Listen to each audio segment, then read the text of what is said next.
Ngayon, mag-demo tayo paano paapuyin ang ating Calandrius oil. Una, lagyan natin ito siya ng papel. Papel po yung ilagay natin, either carton, pwede din po tissue. Pagkatapos, lagyan natin ng kaunting krudo. Ang krudo kasi mas madali siya mag-apoy kaysa diretso oil. Tapos, sindihan na natin at lagyan na natin ng oil ang kanyang tangki.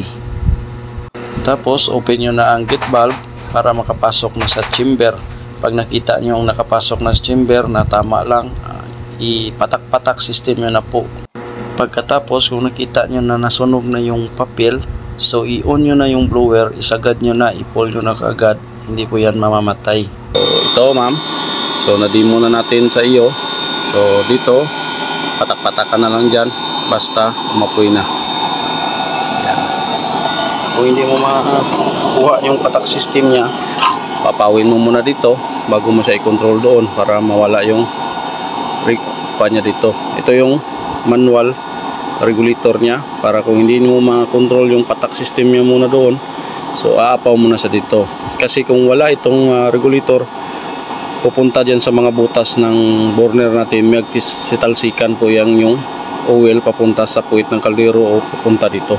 So siyempre kung lalakasan din yung blower, hindi natin makontrol din, so pupunta talaga yung mga oil dito. So paano yan kung nagluluto tayo?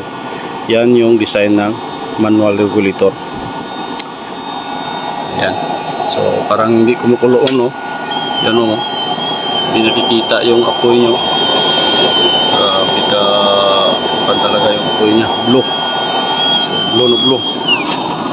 Yan. Blue na blue yung apoy nya.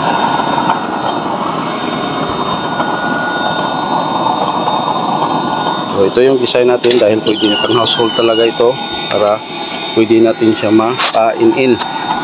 So i-try natin siya pa-in-in.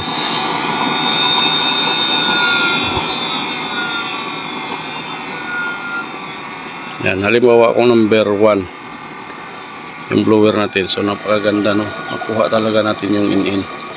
So pang kanin, pwede siya pang kanin. Yan. Hindi ang burner kasi, hindi yan pang malakasan lang lahat.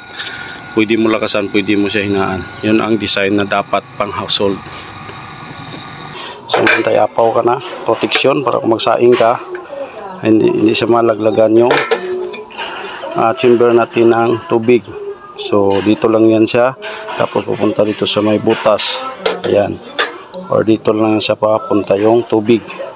So protection po ito ma'am, kung magluluto po tayo, iingatan po natin hindi po papasukan ng tubig yung chamber.